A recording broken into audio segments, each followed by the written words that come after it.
Yo, yo, yo, what's up, you guys? Welcome to the Fire Squad podcast. My name is Sam. Yo, what's up? What's up? To the right, we got the other co-host, J's to the C. JC.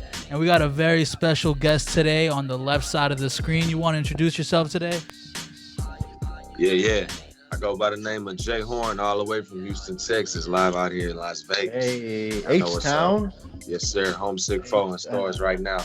Get that. Let's go. Shout Let's go. And so JC, you want to explain how we got into contact with Jay Horne? The homie Alvarado, Alex. Alvarado. You guys work together or used to work together? There. Yeah, we still work together. Okay. We work at the same job. We just work in kind of two different departments right now. But yeah, that's my boy. Sure. Shout out to Alex for sure. Shout out Alex. All right, let's get right into this. So first, tell us a little bit about yourself, man. Where you come from, who you are. You say you've been moving around a lot, right? Yeah. Yeah, I am. I'm from Houston, Texas, man. I'm a rap artist from Houston, Texas. For those that don't know, born and raised there. Been kind of moving around state to state since about maybe 2010 or so, like that. Moved from Oklahoma because I was out there in college for a little bit playing college ball. Okay. Yeah. Basketball was my first love before I decided to be a rapper. Let's go.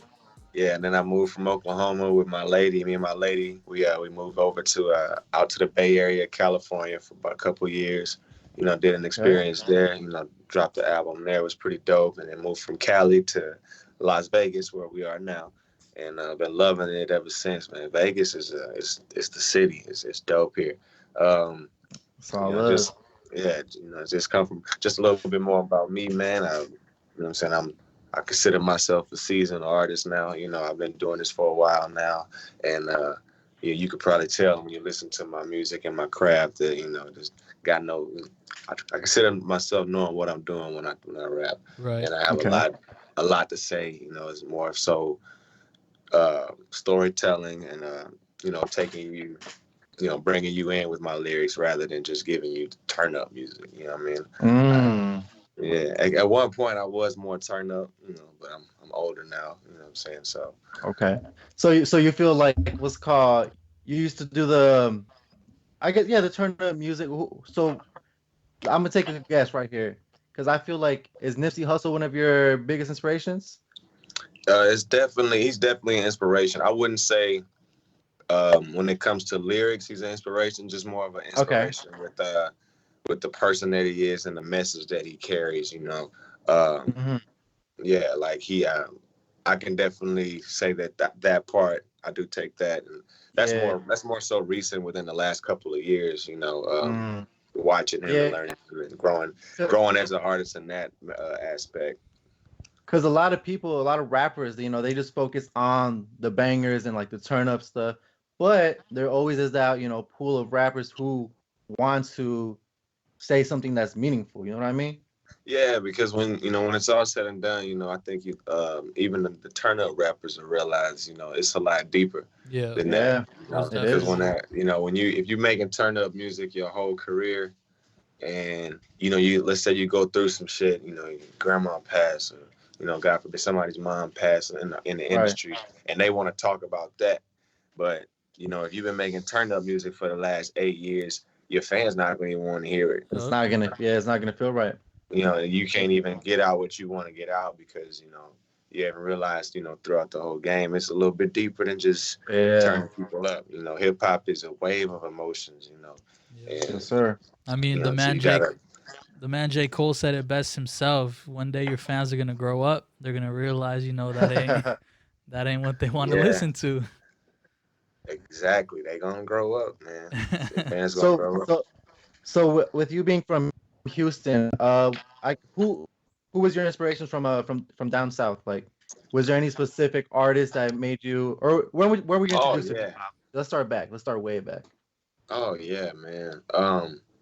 When it comes to Houston, Phil, I feel like a lot of people get you know, they don't even understand when I tell them we have a lot of rappers down south that used to rap really fast, you know, fast lyrics, you know, like, so I was inspired by people like, I don't know if y'all ever heard of Zero. I've been inspired by people like Trey the Truth, inspired by, yeah. That's just two artists that, you know, have kind of quick lyrics and actually made a lot of noise out there. Let me see. Paul Wall is a big, you know, he's an inspiration. Scarface is from Houston, right? Yeah. Okay. Scarface is definitely an inspiration. He's more so old school. You know, my mom used to listen to Scarface back in the day. My mom playing tricks on me type of deal. Hey. That's what I grew up listening to, old school, man. That's what's up. Yeah, I think for sure my mom probably was the one who put me up on hip hop. My mom and my uncle. My uncle is also a rap artist. You know, so I pretty much grew up watching him. So it wasn't very difficult, you know, hopping into the hip hop game. You know, I've always had an ear for it. I've always seen what it was like, you know, in the background, what it was like to make the music in the closet and all of that. So, yeah, I've seen it all, man. Definitely. I think those are probably my biggest. Oh, and one more person I can't forget that everybody seems to forget about is Chamillionaire. Oh, Chamillionaire. Yeah, Chamillionaire is a really big inspiration. He's dope. Will always be dope. One of the Houston. I know. Yeah, I know. Popular Houston DJ Screw. Oh, DJ Screw he's like right? Yeah, he's like the foundation. You know, he's like the blueprint, you know. So you can't even think of anything. You can't even name Houston honestly without thinking about DJ Screw. But he wasn't more so of an artist. He was the DJ. Yeah, he was the DJ, the producer. Yeah, you know, making the music sound slow. Yeah. And then you went to the Bay, so there your inspirations are like, you know, E40 and the West Coast sounds. So you just, you know, you got growing up to the South and then going up to the West Coast. Yeah. That was dope. Your game. Yeah. That was dope. And it was I definitely added it to my my game. Took some cadence from the Bay Area and put it towards my music, put it towards my sound, and, you know, enunciating my words like, you know, a little bit more than the way that I used to when I was down south. And you know, it definitely grew me as an artist, I would say. So and then earlier when we were talking about you know, your different experiences in Houston and then in the West Coast and in Vegas, you said that in Vegas there's a very strong foundation, right? Yeah, I feel like that. They don't got a platform like the other cities, right? Right. Like Vegas as a foundation for people that want to see it happen, but because it hasn't broken that barrier and it hasn't had an MTV video yet, it hasn't hit BET yet, it hasn't hit mainstream yet, so it technically doesn't have a sound necessarily. You know, Vegas doesn't necessarily have a sound like California. You know, when you hear Bay Area music, you know what it's gonna sound like. You know, when you hear LA music, you know exactly what it's gonna sound like. It's LA. You know, when you hear New York music, when you hear Florida music, Texas music, you know you're gonna get all of that because all of those places have had a place, you know, because they have a place in hip hop, I guess you could say. Yeah. Exactly. So Vegas is one of those up and coming cities trying to get that place in hip hop, trying to do it, and I think that's the hard part. So right now it kind of is like every man for himself. It seems like, but I feel like the fans are ready. The fans are supportive and they're ready to see Vegas happen. Yeah. It's the artists that are more so like, well, I got to be the first one to do it for my city. You know, I got to be. No, that's the perfect way to put it. My crew is the one. You know, my crew is the one that's gonna do it. And I've seen so many dope artists that could have easily made a Grammy hit not do a song together because they're just from two different, you know. Yeah. That's when they don't want to put it to the side, you know, and work on it together, man.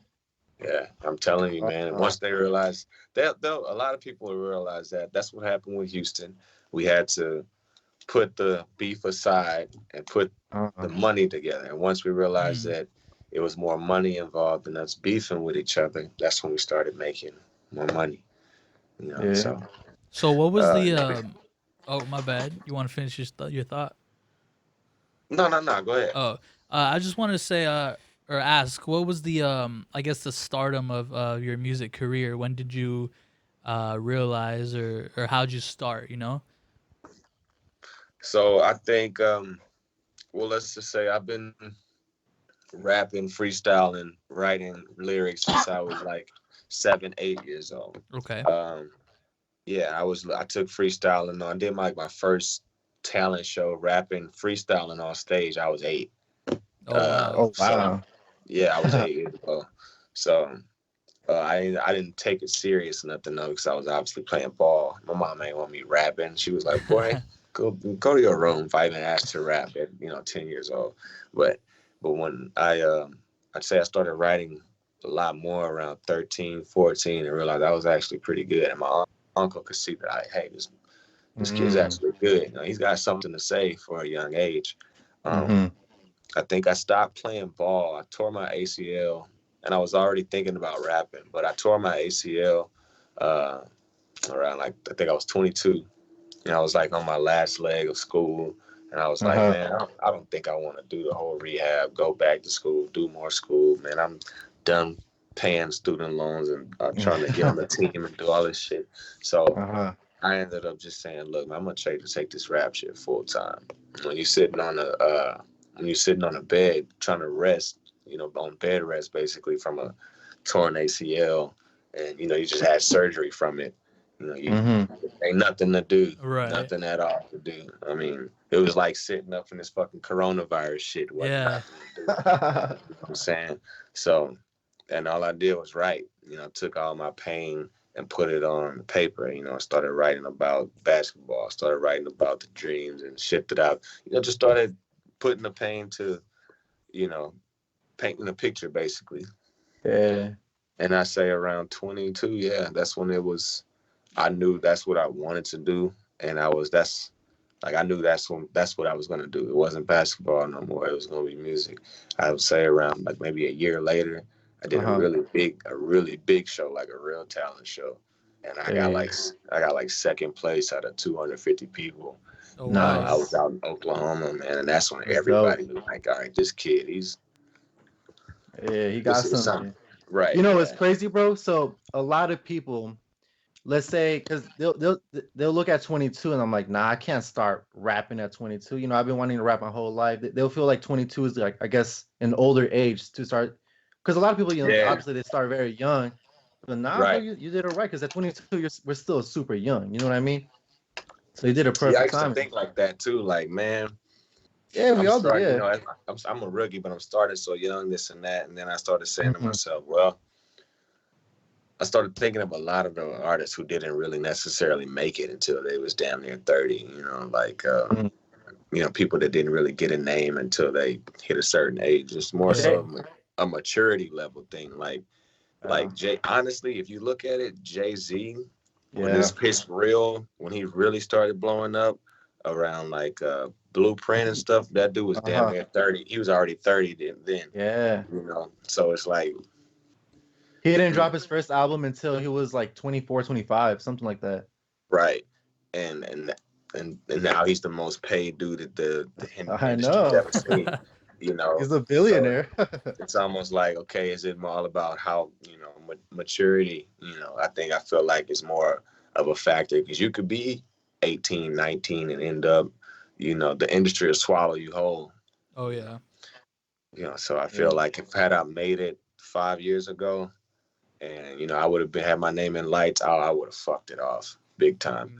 I would have done a lot of stupid shit. I would have bought a whole bunch of jewelry. I would have got myself in a lot of trouble. Got in trouble with the police. I was a reckless little dude. So, I kind of look at that as a lesson. God wasn't ready for me to have that type of stuff yet. So that's why I say it's all immaturity. Because when that stuff comes, you got to be able to handle it. Exactly. Because because a lot of people, they get a lot of success, and then a year later, they end up broke. You know what I mean? Like they buy everything expensive they can't afford, and it's because they're so young and they don't need that. And like how you said, the maturity's a huge part in it. You can't just go into something without even knowing what you're up for. or we're going against. Definitely. And definitely, and over the time, that I've been doing it, people used to always say, man, this stuff take time. You don't just make it overnight. Yeah, that's true too. Yep. And I never really understood it, when people and like friends and family and, a lot of people that I've been wanting respect from didn't start giving it until like year 6, of me rapping like, hey, you know what? I see you doing your thing. Like, motherfucker, I've been rapping for So, it takes time, and patience for sure. Yeah, I've definitely learned the patience thing, man. Yeah. Kind of took the time limit off. I used to give myself time limits. Like, man, you ain't made it by this time, you might as well. And I took the time limit off, and since I did, it's been so much more fun, and I've had so much more support because people can feel when you know what you are. They can feel your energy, and they can feel when you feel you. So, exactly. That shit's all important. Because when you do put that time frame, right? Like, oh no, if I don't blow up within a couple of months, if I don't get 1 million followers within a couple of months, you're just putting more stress on yourself. Yeah. And then B, if you don't accomplish that, you're just gonna judge yourself, and you're not gonna be motivated to do it. Yeah. So taking off that time frame, bro, that's key to like everybody. Like people say, man, I got a 6-year plan or a 6-month plan. I'm gonna become a famous rapper and all that. Nah, man, try 6 years. After that, try 10 years. It's because it's legit. Like, okay, for example, Tech Nine has been around forever. Ages. I remember people telling me about him in like 2008, and I was like, man, get this. I'm not trying to listen to that. Man, who's this weirdo, man? Watch out. And 8 years later, Tech Nine is all over the radio. Yeah. He's blowing up. He's a millionaire. He's got a millionaire home, and it's like, yo, and then homie don't have no time limit. He well over 40. And he's still doing his thing. You know what I mean? So it's kind of like, is it time or is it maturity? I think it's like you said, man. That time limit, I think, kind of hinders the artist and kind of cuts away from the creativity because there's life events happening. There's things that are going to happen, and if you rushing it out, you miss all of that. So and it's another thing too. A lot of people they like, damn, this guy is 17 and he's already on the Billboard Top 100 or whatever, right? But the thing is, we all got different paths, right? Definitely. I feel like the journey of your rap career or whatever career you're trying to pursue, that's what's more exciting instead of just observing somebody else's success. I heard this one quote: "Focus on winning, not the winner." And then from that, at first I was like, well, yeah, obviously, but there's actually a lot of meaning to that because if you're just always looking at, oh yeah, this person, let's say for us, there's some podcast that's popping, like, oh yeah, look at them, like they're damn, they're whooping us. But instead of just us like focusing and grinding in, that's what's ultimately going to lead you to success. And same thing in rap and anything, honestly, it's just it's all the same game. Hey man, and I'll definitely say this, me and my manager have been learning this more and more. Like, it's not even about, like how many views and followers you get right now, because it's more so about who you get to watch it, who's watching it, who is looking at it. Because like I used to pay attention to my Instagram followers, Twitter followers, views on whatever I'm doing. And it's like the views, none of that shit matters until you get the right person to look at it anyway. Exactly. So that's true. That's why I stopped caring about all of that. Go ahead. All it takes is one hit, bro. You keep on doing, you keep on working, one hit. All it takes is one hit, and all it takes is one fucking A&R to be like, yo, that's crazy. Yeah. You know what I mean? Like, what you just, that's you on there? That's you. Hold on, let me call my boss up real quick. That's all it takes. Yep. Same thing with the podcast. Somebody could be watching y'all, hearing what y'all saying, and be like, yo, y'all really got potential. I think I can put y'all on a bigger. That's all it takes. Yep. So, like, it's not even about the fans at the moment, because the fans are just, to be honest, they're just followers. They're just followers. They're going to follow whatever wave is hot. That's true. We create that. You know, that's us. That's us. You know, y'all. We create the wave. Yes, sir. What I was gonna get to was talk. So, and especially now with social media, dude, the fact that you have the music on Spotify and Apple, like a couple years ago, that wouldn't even exist. That was impossible. But now, you know, with social media and like involved, what happened? Oh, he froze. He's frozen. Oh, he froze up. Yeah, but like, I mean, I'll pick up on what he was saying. Yeah, a couple years ago, you had to be standing outside of the studio waiting for Jay-Z or Kanye to come out, you know? But now, post that yourself. Yeah. YouTube is, let me call him back. YouTube is the biggest record label there is, because you just post your stuff on there and it blows up, you know? Yeah, I mean, it's okay. Yeah, I will say the artist has everything at their fingertips now. You know, it's not as difficult as it was to. You don't need the majors. You don't need the majors anymore. All you need to do is create your own fan base and learn how to market yourself. Yeah. Once you learn how to market yourself, man, you don't need anybody. You know, you get your own team, because all that is you know, once I found out the major label is going to give you everything that you can get for yourself. You can find yourself a PR. You can find yourself a manager. You can find yourself somebody that can handle all the shit that you need handled and not have to pay them and the label. Right. Yeah. So it's just like, that's the thing with you know how we're going back to maturity and young people getting, you know, hit songs at a young age. That's another thing too. A lot of people, especially the younger artists, they sign blindly, bro. Oh hell yeah, young artists. They're not even. I've watched videos of them not even looking at.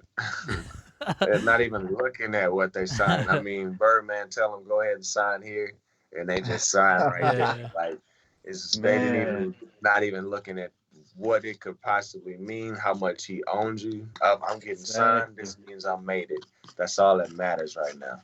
Because all they see, you know, they see a fat check. I'm like, oh, for sure, like I made it. But then you got to split that up 4 ways. You got to split that up 8 ways, 12 ways, and it just goes on. Yeah, and you know, they're left all it is an advance. You know, people don't realize what a cash advance is. Like an advance is just a loan. Yeah, that's all it is. It's a fancy word for a loan.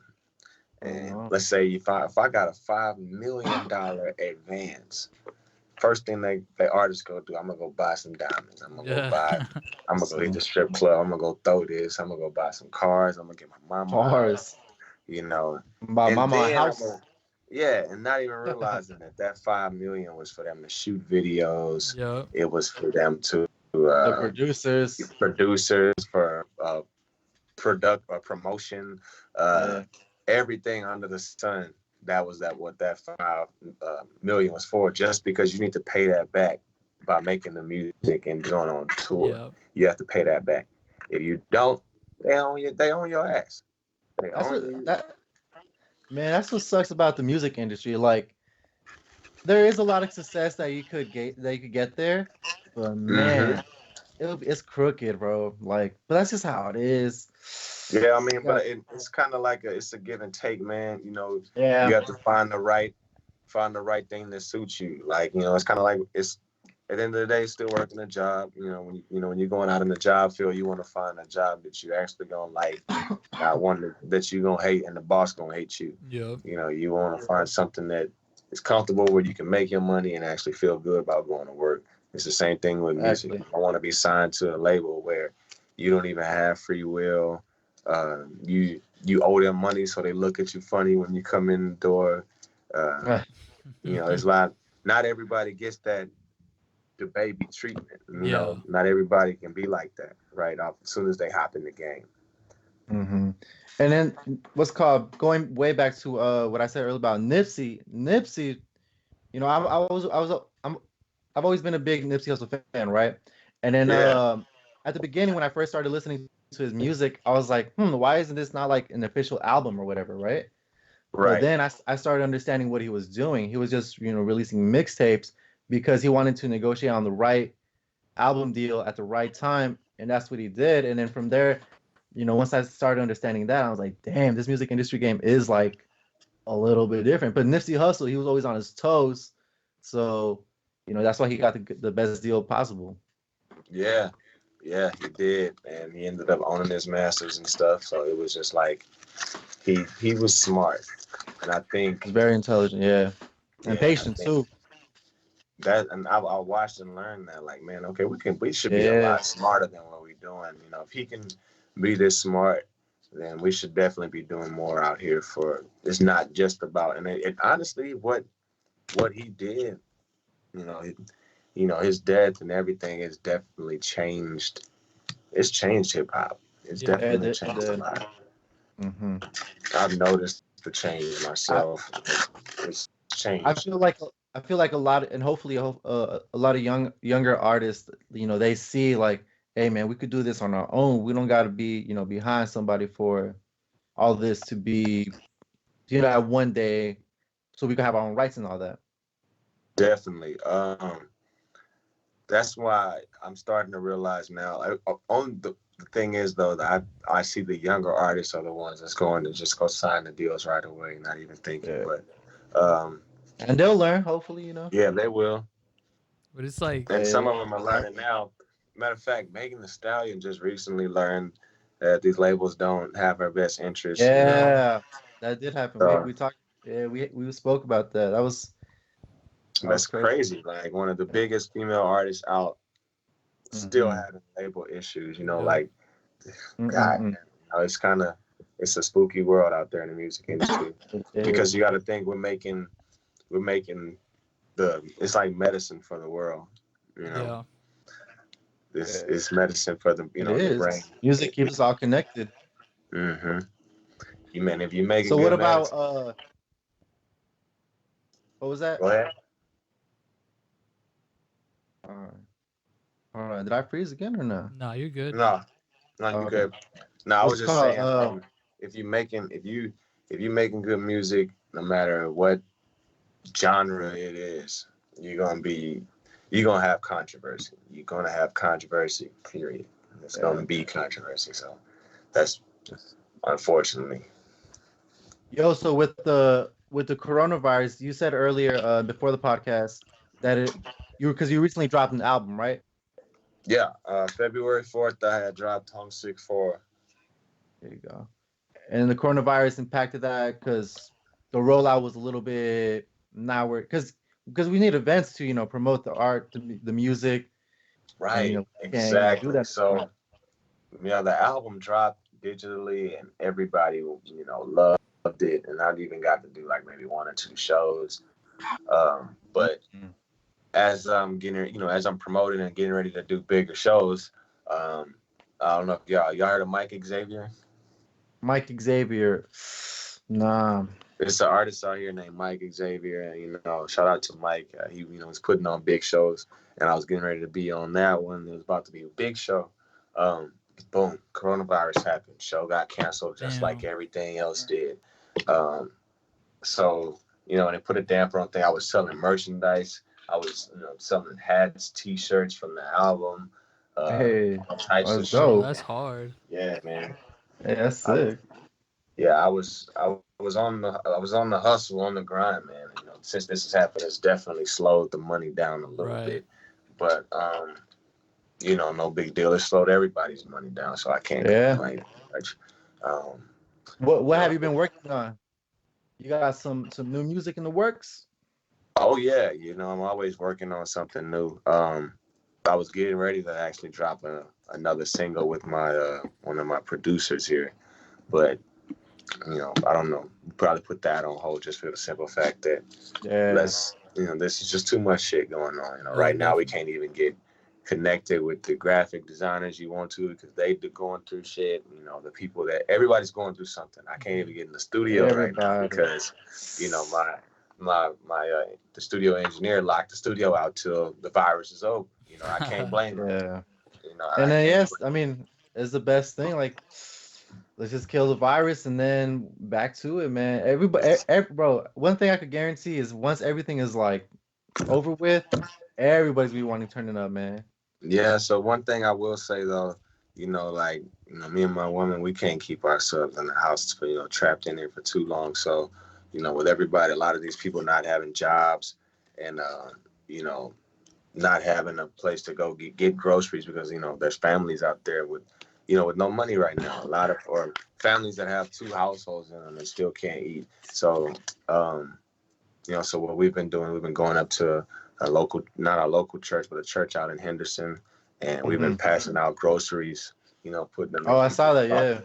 Yeah, putting them in trunks and actually trying to get back the best way we can, man. Just because it's a difficult time, and I can't just sit and play 2K I can, but then I get bored, So like after winning too many games, I'm ready to turn it off, and then so I'm like, I gotta get out of here. I gotta get. Hey, what team you winning with though? Man, the Lakers. I'm definitely winning with the Lakers. If I'm not playing with the Lakers, I'll play with the Rockets, if somebody else is playing with the Lakers. But most of the time, it's definitely Lakers. For sure. That's what's up. You a LeBron fan or you're a Lakers fan? LeBron fan. LeBron fan. Okay, yeah. That's what I was thinking because you're being from Houston. I thought you were rooting for the Rockets, but yeah, Rockets is that's my hometown team. Like if I had to choose between the Rockets or LeBron, I'm always choose the Rockets just because I gotta take that home. Yeah, I gotta take that home. I got Houston tatted on me. I got Rockets logos in Houston. I got shit on my body, so it ain't going nowhere. But as a basketball fan, as a player of the game, as a student to the game, LeBron James is king, man. LeBron James is dope, man. Once I heard the news that he went to the Lakers, because I'm a Kobe fan, right? If Kobe were to move to the Bulls or to the Pistons, I would have, it would have devastated you. Yeah. I would have been sad. I would have been sad. It was called. I was definitely devastated. I will not lie. When his first decision was, I'm going to LA, I was like, nah, Brian, don't. What are you doing, man? Like, I didn't want him to go there at all. But seeing how he's been playing and seeing how he's made the chemistry of the team, like, bro, the Lakers are unstoppable. Bro, and then the weekend they had before the coronavirus, like, shut down the NBA. They beat the Bucks and the Clippers. They were unstoppable. They were on that. I feel like that team right there was for sure gonna win the title. And if the league comes back, they got it in the bag. There's nobody because LeBron is rested now, so he's straight. Yeah. He's just gonna go all deck in, man. It's literally the same way on 2K. It's just a block party all day long. Like, AD, Dwight, JaVale and Dwight, they literally just get blocks all. Like, there's no team in the league that can get in the paint on those guys. Nah, man. Hey, but what if? So once LeBron retires, Houston. Oh yeah, definitely. Oh yeah, for sure. It's crazy to think. Once he retires, I'm not even gonna find a new favorite player. I'm just gonna watch the league and let it play out. Bro, it's crazy that this decade, LeBron is not gonna be playing towards the end. It's crazy to have that thought. Right, like, man, this would be the way to end the NBA on LeBron. Like, like. For real. Hey, what about Bronny? Bronny's gonna grow up and be decent, but he's got to grow up first. He's still a kid. He's still. Yeah. When I'm watching him, I just see a kid out there having fun right now. He's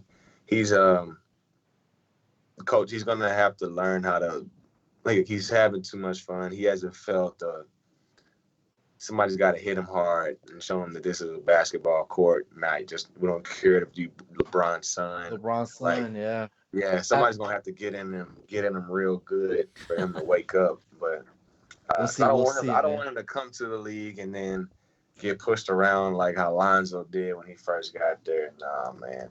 I want Bronny to come in and dominate like his dad did. Yeah. Lonzo was getting pushed around, but Lonzo, he's cold now. He's holding his own now.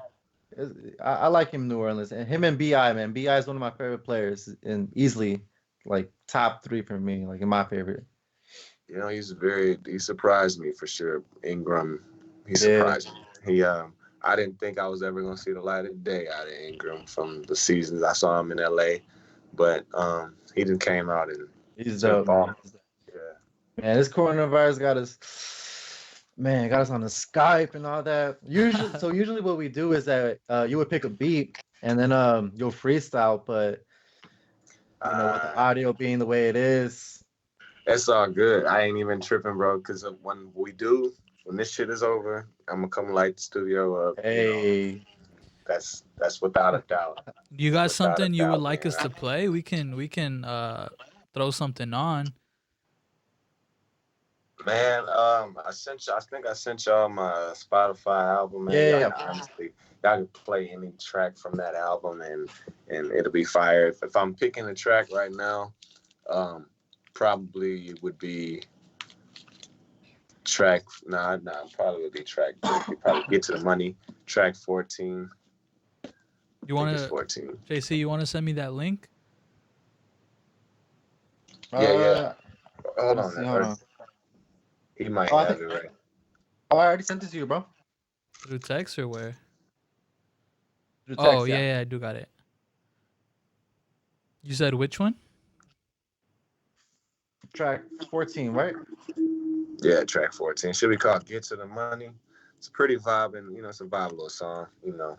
Y'all want to turn up, though, then you got to listen to the Concentrate. Concentrate is the turn up. Let's get some. So, hey, man, we'll definitely pull up to one of your shows, bro. Oh, hell yeah, man. Most definitely. I'll keep y'all posted, too. We need to turn up, man. We need to turn up after this corona, bro. Everybody got to be, we just got to enjoy life again. All right, man. That's definitely going to happen, man. I'll turn up so you're going to be lit. I can't wait for Vegas to wake back up. Can't wait. Hold on. Let me play this Get to the Money.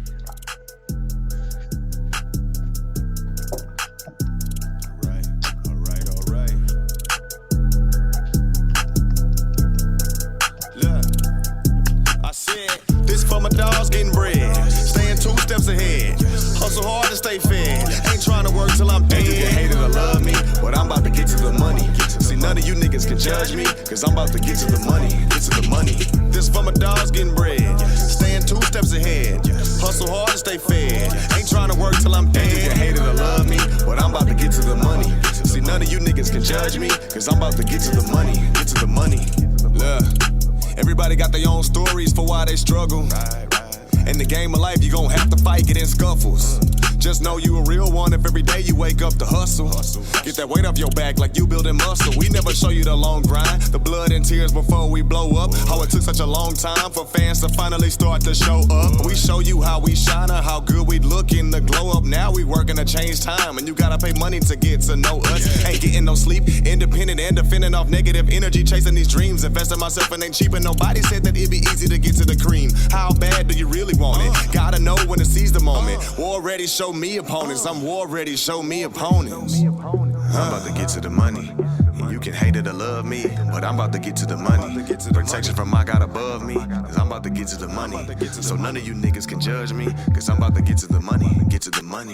This for my dogs getting bread, staying 2 steps ahead. Hustle hard to stay fed. That's a little snippet of Get to the Money. Hey, Homesick, man, out. Go play that. Have it on repeat. And now, right now, we're definitely home. Well, we're not homesick because we're stuck at home. We are sick of being. We sick of being. We sick. Hey, what I was gonna mention, I totally forgot to say this, but just from listening to that, what I also picked up from H-Town? What's that? Maxo Cream? Yeah. Yeah, he's new on the set, but he's hard body. He's hard body. That's what's called. Yeah, from listening to the song right now, that's the type of vibe I was picking up. So do you feel like you want to play music more from that sound, or you're feeling you're creating your own sound right now? Creating my own sound, honestly. Because I feel like I can do it. I can do it all. I honestly don't like how artists get put in a box based off of one or two songs that they do.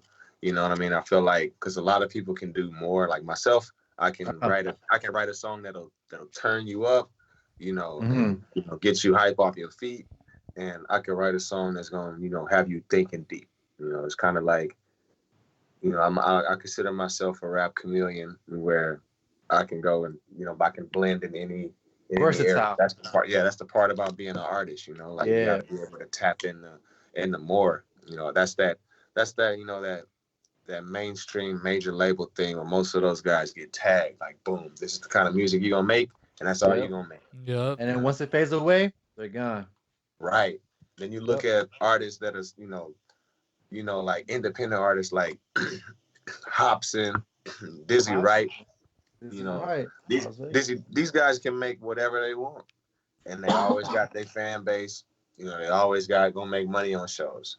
You know, that's real. You know, like being able to express yourself musically and people actually feel it versus the labels telling you, nah, you go in there and do a dope song, and the label like, nah, you can't release that. Yeah, nah, that's gonna mess your image up. Nah, you know what I mean? And so it's just like I definitely can say my lane is my own lane.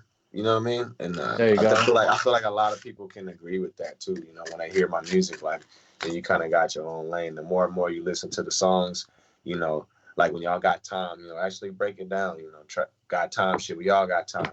You know, when y'all when you break the track, breaks those, because it's 11 tracks on there. You know, three intros, 11 tracks, and you know, it actually breaks down, you know, who I am in a little, you know, in a nutshell, kind of, and it'll show you that, you know, that I'm more of like a own lane. He's a rap chameleon. You know, that guy can turn you up, make you feel good. He can make you feel like punching somebody in the face, and he can make you start thinking, and he can make you think deep. Like, yeah. That's me, man. There you go. Hey, man. Well, thank you for hopping on the Skype. You know, unfortunately, we do have to meet like this, but for sure, bro, for sure, once we get the studio back up, got a link. We'll have you hop on here. Man, most definitely. Y'all just give me a call, man. Let me know when y'all ready to do that face-to-face interview, and I'll pull up on y'all, man, for sure. We can have a good time with it. Sir. We got you, man. Everybody, make sure you guys get on that Homesick 4. We'll have the link in the description. We got you, bros. All right, man. Y'all have a good night. So you want to say we want to do the outro? Yes, sir. But first of all, you want to shout out your social medias or anything? Oh yeah, definitely, man. Social media, Instagram and Twitter, both at @JHorneForever.